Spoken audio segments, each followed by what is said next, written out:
राम जी के मंदिर में जाएंगे तो राम जी का श्रृंगार केवल पंडित जी करेंगे, या राम मंदिर के जो पंडा होंगे वो करेंगे। देवी के मंदिर में जाओगे तो देवी जी का श्रृंगार पंडित जी करेंगे, या जो वहाँ पर मठाधीश पीठाधीश जो होंगे वो करेंगे। कृष्ण मंदिर में जाएंगे तो उनका श्रृंगार भी भगवान पंडित ही करेंगे, या वहाँ का जो पंडा होगा वो करेगा। पर पूरी दुनिया में केवल एक देव महादेव ही एक ऐसे हैं कि जिस मंदिर में जाओ लोटा भर के पानी चढ़ाओ और तुम्हारी मर्जी पड़े जैसा श्रृंगार करे आओ। शंकर कहीं भेदित नहीं है, शिव कहीं भेद नहीं।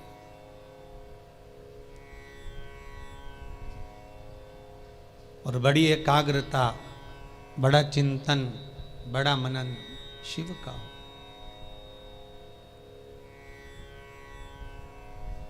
सब दूर जाकर झोली फैलाकर कहना पड़ेगा कि हमको ये दे दीजिए।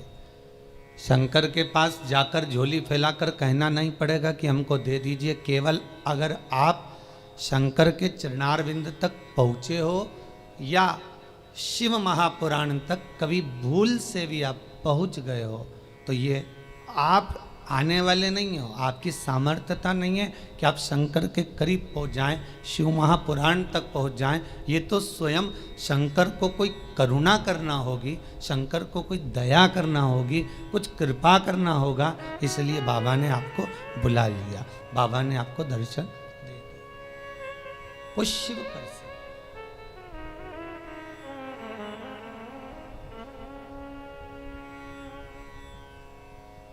शंकर के दरवाजे पर जाकर अब कुछ मांगना भी मत, वो तो खुद दे देगा।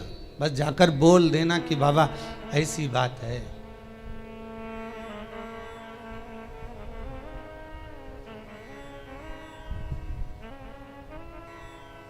कल इंदौर से एक भैया आए थे, उन्होंने माइक लेकर बोला था, ध्यान होगा कि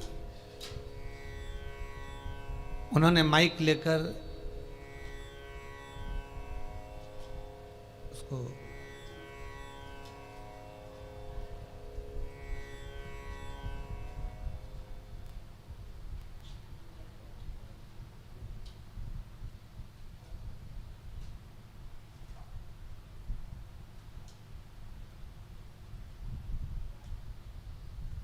माइक लेकर बोला था कि भाई बाबा छोटा सा बालक है, आईसीयू में पड़ा हुआ था, पर भगवान शिव की करुणा ऐसी हुई, उसने कोई उपाय ऐसा कर लिया कि बालक आईसीयू से भी हट गया और यहाँ वो लेकर भी आ गए। आपकी उपासना, आपका भजन, आपका कीर्तन, आपका नाम जाप, आपका स्मरण कभी खाली नहीं जाता, कभी नहीं।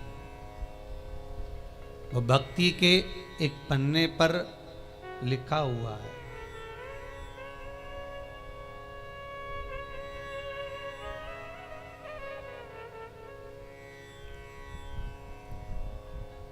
देवराज नामक का ब्राह्मण शिव महापुराण की कथा कहती है। 24,000 श्लोक इस शिव पुराण में है, 12 खंड हैं, 7 संहिता है।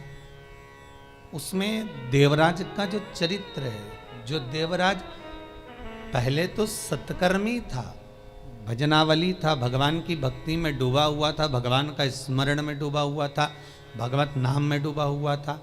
पर वही देवराज भगवत कर्म से वंचित हो गया केवल संगत के कारण। निवेदन है, ताली, थाली और प्याली, ये 3 मित्र मनुष्य को बर्बाद कर देते हैं।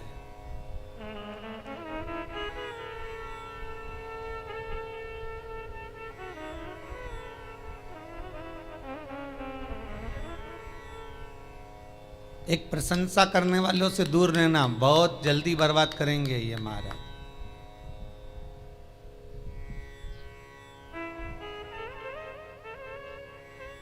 बहुत जल्दी हरा सकते हैं आपको। फिर थाली मित्र होटल में खिलाने वालों से सावधान रहना, पहले अपना पैसा खर्च करके तुम्हें खिलाएंगे, फिर पूरा चूना तुमको लगा जाएंगे। तीसरा है प्याली मित्र। मित्र को पीना याद नहीं, अपने पैसे से पीना सिखाएंगे, फिर उसके पैसे से पूरी जिंदगी पिएंगे। ताली, थाली, प्याली, ये तीन मित्र बर्बाद करने वाले हैं। इन मित्रों से बचना बहुत कठिन है महाराज, बहुत कठिन।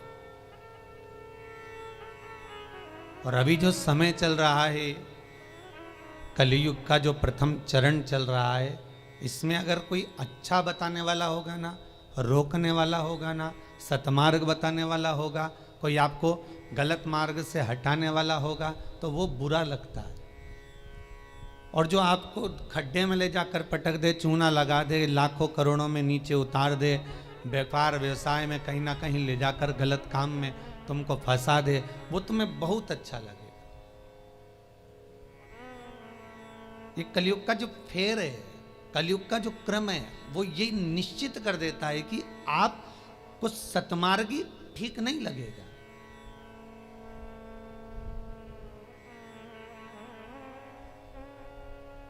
इस व्यासपीठ से कितने उपाय बताए जाते हैं, हर चीज का उपाय है और लोग कर भी रहे हैं और फायदा भी है, पर उस उपाय को कई लोग ऐसे हैं कि करते ही नहीं है।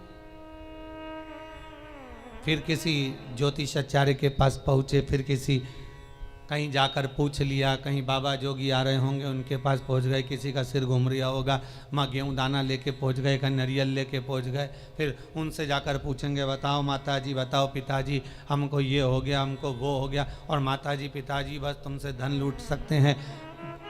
बताएं क्या? जो शिव है नजदीक में, जो शंकर है करीब में, जो शिव विराजमान है तुम्हारे भीतर, स्वयं जिसकी आराधना राम कर रहे हैं, जिसकी आराधना कृष्ण कर रहे हैं, जिसकी आराधना देवी कर रही है, दत्त कर रहे हैं, और सारे मंडल, नवग्रह, 16 मातृका, पंचलोकपाल, जितने भी देव हैं, 33 कोटि देवता जिसकी आराधना कर रहे हैं, वो शंकर की आराधना करने में अपना क्या जाता है?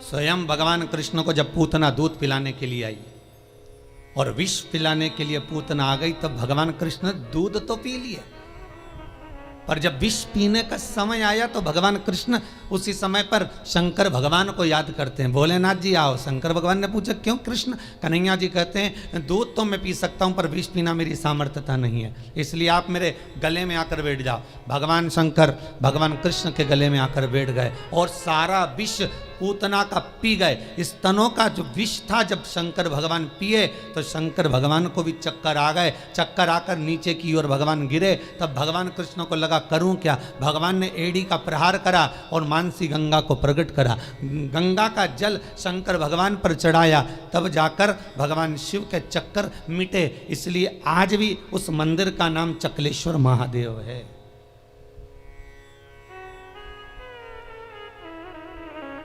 गोवर्धन नाथ जी की परिक्रमा में पड़ता है चकलेश्वर महादेव। भगवान को स्वयं चक्कर आ गए। इतना विषैला विष, इतना प्रबल विष शिव धारण करे तो क्या? कृष्ण, राम, दत्त जितने भी हैं सब भगवान शंकर से ही ले सकते हैं, शिव से।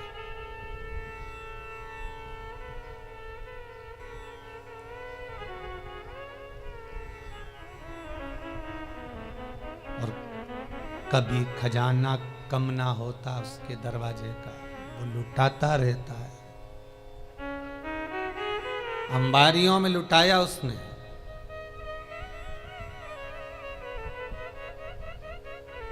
जब विदर्भ राज भीष्मक की कन्या रुक्मणी ने भगवान कृष्ण को वर्ण किया,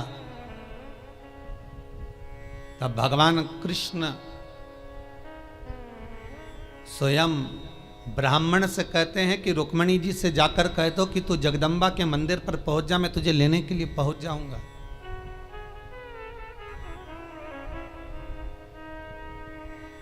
क्योंकि भगवान कृष्ण जानते हैं एक शंकर का मंदिर और एक देवी का मंदिर, ये दो मंदिर के दरवाजे कभी बंद नहीं होते, कभी बंद नहीं। देवी मां है, मां अगर रात को भी सो रही है और बच्चे की आहट सुनाई दे जाए तो मां जाग जाती है। माता का दरबार, माता का मंदिर कभी बंद नहीं होता। हाँ, माता जी का श्रृंगार वगैरह थोड़ा बहुत करना हो तो भले थोड़ी देर बंद कर दे, पर माता का मंदिर बंद नहीं होता। कभी जाना वैष्णो देवी, रात भर दर्शन चलते हैं। कभी जाना देवास की टेकरी, रात भर दर्शन चलते हैं। कभी जाना मैयर, कभी बिजासन। तुम जितने देवी के मंदिर में जाओगे, चाहे मनसा जाओ, कामाख्या जाओ, चाहे चिंतपूर्णी, नैना, ज्वाला, सारे मंदिरों में रात भर दर्शन होते हैं। क्यों? क्योंकि माँ अपने बच्चों को जागता हुआ देखती है तो माँ सो नहीं सकती। एक जगदम्बा और एक शंकर। शंकर का मंदिर भी कभी बंद, हाँ ये चोरों से बचाने के लिए भले मंदिर में ताला लगा दिया जाए, पर शिव का मंदिर भी बंद नहीं होता। तो शंकर का मंदिर क्यों नहीं बंद होता? तो शंकर भगवान की कथा कहती है क्योंकि शंकर शमशान में निवास करते हैं। शमशान का गेट काहे को बंद करेंगे? वहां कौन आ रहा है? वहां तो कभी भी आ सकते।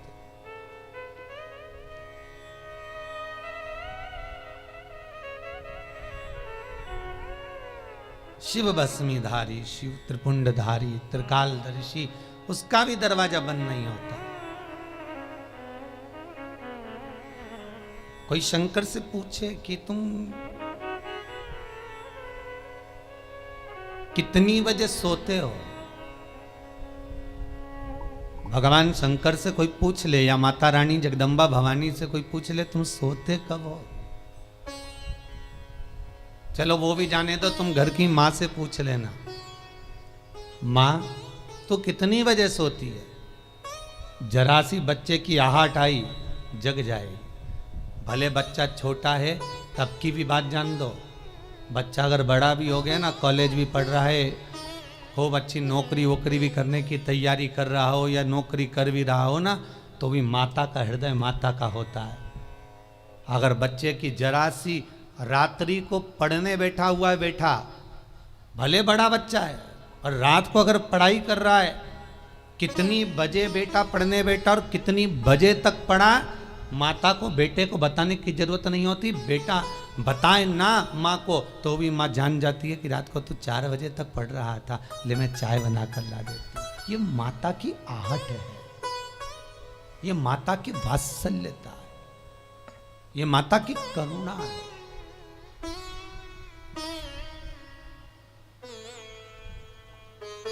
और बेटे का यदि मुख उतरा हुआ हो तो माँ जान जाती है कि आज कोई बात है, पूछेगी क्या हुआ, कुछ नहीं, कुछ तो है। अगर बच्चा उस दिन नहीं बताएगा तो 2 दिन बाद मालूम पड़ जाएगा, पर माता को मालूम पड़ेगा। मेरी माँ जगतजननी जगदम्बा दुर्गा भवानी से कोई पूछे कि तुम सोती कब हो, कोई शंकर त्रिकालदर्शी कैलाशी अविनाशी से पूछे तुम सोते कब हो, तुम विश्राम कब करते हो, तुम्हें निंद्रा कब आती है। भगवान ब्रह्मा को एक क्षण की निंद्रा आई और वेद हाथ से खसक गए। हयग्रीवा ने वेद ले लिए, तब भगवान तुरंत पधार कर वेद ला कर दिए।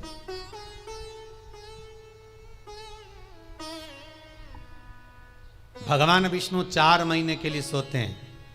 देव सोनी एकादशी पे सो गए, अब देव उठनी आएगी ना कार्तिक में, तब बढ़िया चकाचक उठेंगे। दत्त भगवान भी सोते हैं। सारे 33 कोटि देवताओं के सोने का श्रृंखला लिखी हुई है कि कौन देवता कहाँ कितने समय के लिए विश्राम करता है, कितने समय के लिए आराम करता है, कितने समय के लिए कौन सा देवता कब निंद्रा ग्रहण करते हैं, ये सब कुछ शास्त्रों में लिखा हुआ है। पर एक देव अधिदेव महादेव के लिए कहीं नहीं लिखा कि शंकर भगवान कितनी घड़ी, कितने पल, कितने क्षण सोते हों। एक शिव के लिए और एक जगत जननी जगदम्बा अम्बा माता पार्वती के लिए कहीं नहीं लिखा कि ये सोते हो। गणेश जी का भी विश्राम लिखा है कि गणेश जी भी विश्राम करते हैं। कार्तिकेय का विश्राम लिखा है, कार्तिकेय विश्राम करते हैं। शंकर भगवान की कन्याएं जया, विषहरा, शामरीवारी, दोतली, देव, इनका भी लिखा है, इनका भी वर्णन लिखा है। जया, विषहरा, शामरीवारी, दोतली और देव, ये पांचों कन्या शाम को ठीक प्रदोष काल के समय पर विश्राम ले लेती है। इसलिए प्रदोष काल के समय, जैसे सूर्य अस्त होने का जब समय आने लगता है, प्रदोष काल जब आने लगता है, तब शंकर जी के ऊपर जो जलाधारी लगी रहती है, जिसमें से बूंद बूंद पानी गिरता है, वो जलाधारी को हटा दिया जाता है।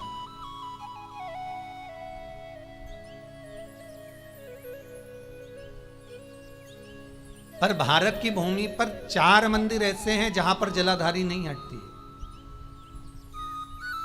जहां पर निरंतर जलाधारी में से जल गिरता है, निरंतर।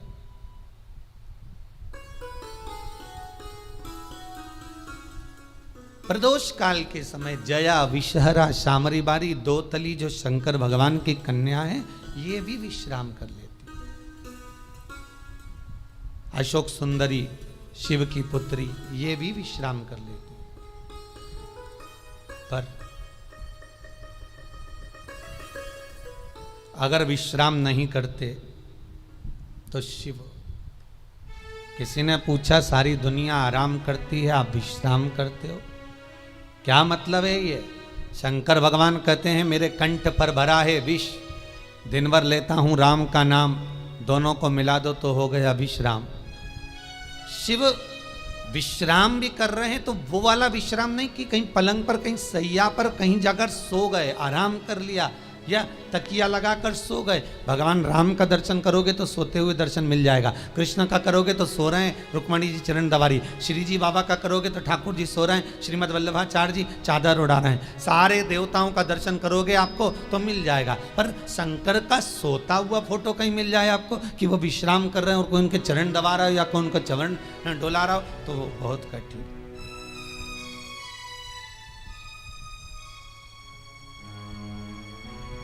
बेटा यदि पुकारे,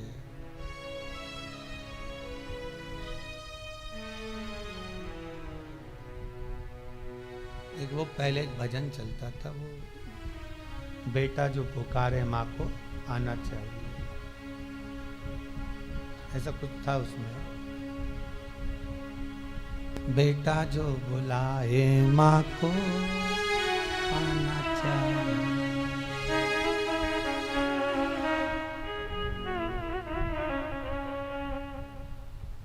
माता के चरणों में शीश नवाना चाहिए, बेटा जो बुलाए माँ को आना चाहिए। वो बुलाए, माँ भी जाग रही है अपनी संतान के लिए। अभी ये 7 दिन की जो पुरुषोत्तम शिव महापुराण की कथा है, ये जब विराम होगी उसके बाद में शिव शक्ति शिव पुराण प्रारंभ होगी। उसमें सारे माता के एक एक भाव, जगत जननी जगदम्बा ने अपनी बिछोड़ी चूड़ी केश फेंक कर भी किस किस का उद्धार कर दिया और किस किस को मार दिया, वो तक का वर्णन है मारा। नवरात्र में अपन सुनेंगे कथा।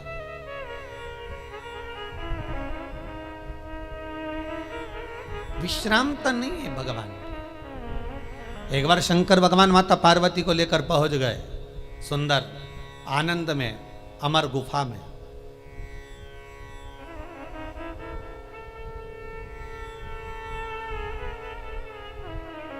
जिस अमर गुफा में शंकर पार्वती जी को अमर कथा सुना है, केवल पार्वती को नहीं, केवल माता पार्वती को अमर कथा नहीं सुनाई है भगवान शंकर ने अमर गुफा में। भगवान के साथ में पार्वती के जितने अवतार हुए, कमला बनी, तारा बनी, धूमा बनी, बगला बनी, मातंगी बनी, मनसा बनी, नैना बनी, चिंतपूर्णी, ब्रह्मचारिणी, कुष्मांडा, कल्याणी, जितने भगवान के अवतार हुए। शंकर जी की शादी कितने बार हुई है? 51 बार। और ये पार्वती के साथ में 52वें नंबर की शादी है।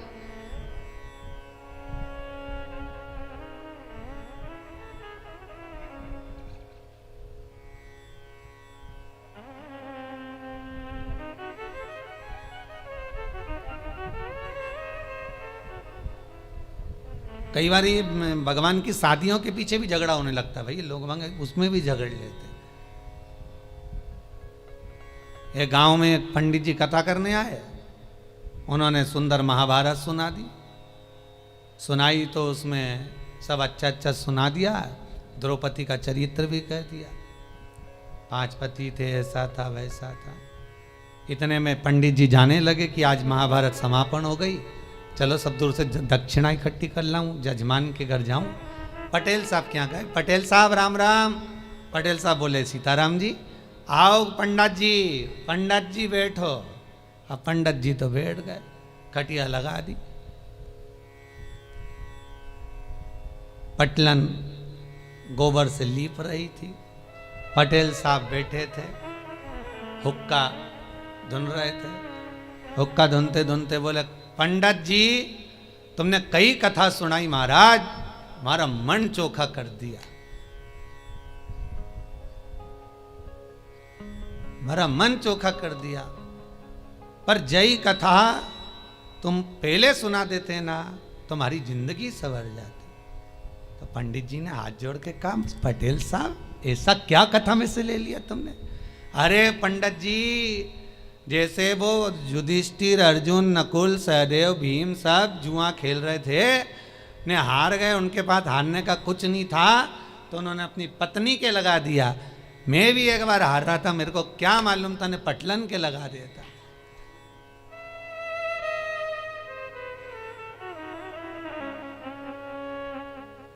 अब तो पटलन गोबर लीपती लीपती उठ के खड़ी हुई, इतना सारा घूंघट करके बोली, पंडित जी सही में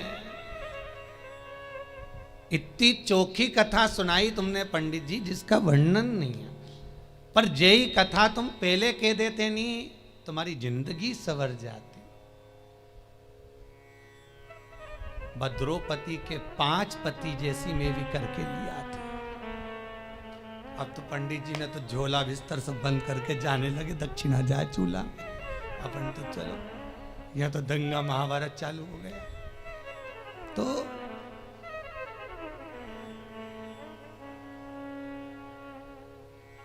केवल पार्वती को अमर कथा नहीं सुनाई जा रही है, शिव महापुराण की कथा कह रही है, पार्वती अकेली कथा नहीं सुन रही है। पहले जितने भगवान शंकर के साथ में पार्वती के अवतार हुए हैं, जन्म हुए हैं, हर जन्म में पार्वती शिव के साथ अमर गुफा में कथा श्रवण करने के लिए गई। हर अवतार में, चाहे उमा हो, महेश हो, हर अवतार।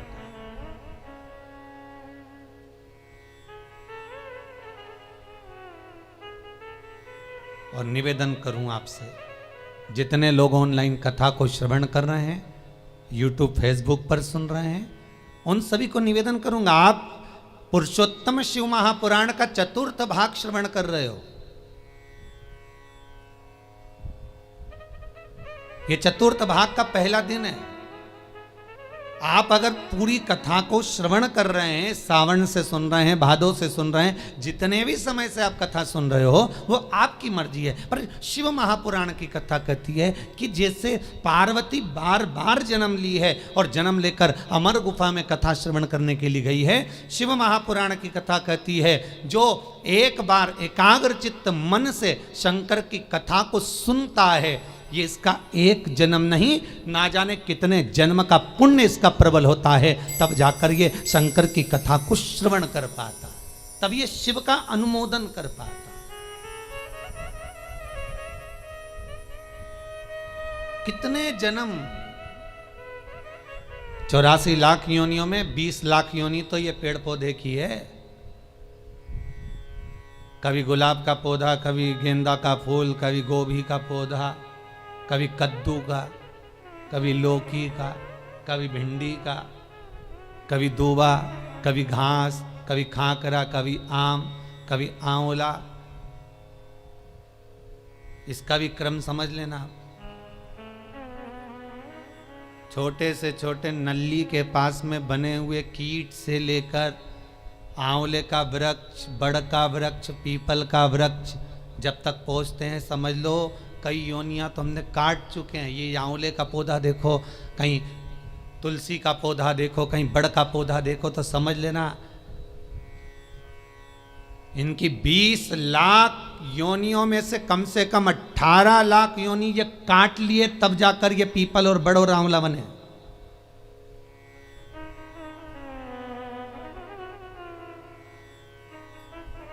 चौरासी लाख योनियों में 40 लाख योनियां तो यही निकल गई पेड़ पौधा में बची हैं। तो ये सब कीट पतंगा मच्छर कीट ये सब।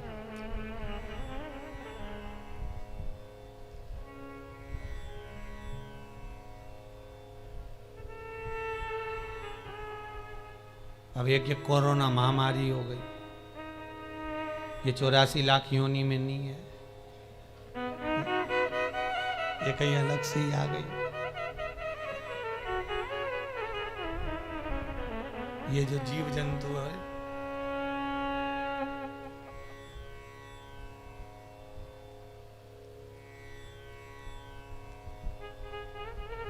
आज एक माता जी आई थी चौरसिया परिवार की, वो कह रही थी गुरुजी हमारी बहन मर गई पर हम जा ही नहीं सके। मैंने कहा अच्छा हुआ नहीं गई, नहीं तो तू भी चली जाती। कहा जाए अरे गुरुजी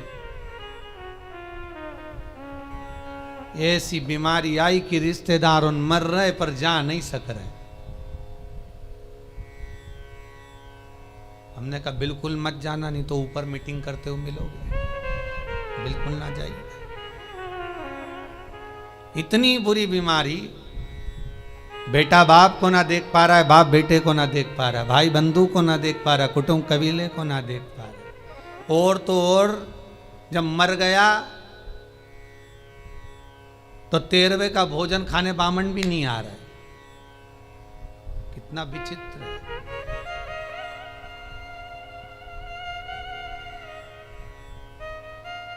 सोचा 12वें का भोजन करा दे, ब्राह्मणों को बुला ले, ब्राह्मणों ने पूछ ले भैया ये बताओ कैसे निपटा, तो के कोरोना में, तो के भैया रहने दे तू तो दादा छोड़। बड़ी विचित्र बीमारी।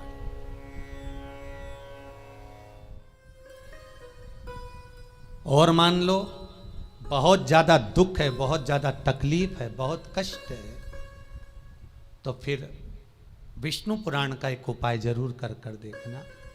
महाराज विष्णु पुराण में स्पष्ट कहा है कि कार्तिक का प्रथम दिन किसी नदी में स्नान कर कर, तालाब में स्नान कर कर, नदी तालाब नहीं हो तो घर में ही स्नान कर कर, घर के दोनों दरवाजे पर, घर के बाहर दोनों दरवाजे पर घी का दिया लगा दें। उसमें एक कमल गट्टा, किराने की दुकान पे मिलता है काला कलर का कमल गट्टा, एक एक डाल दें नाम और गोत्र बोलकर।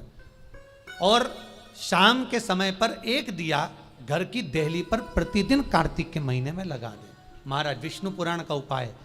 अगर ज्यादा तकलीफ है, बहुत कष्ट है, बहुत ज्यादा कष्ट के व्यापार चल ही नहीं रहा, कर्जे में लतालूम हो गए, यहां तक गति हो गई कि मरने तक की सोच लिया, तो वो कार्तिक के महीने में कर लिया।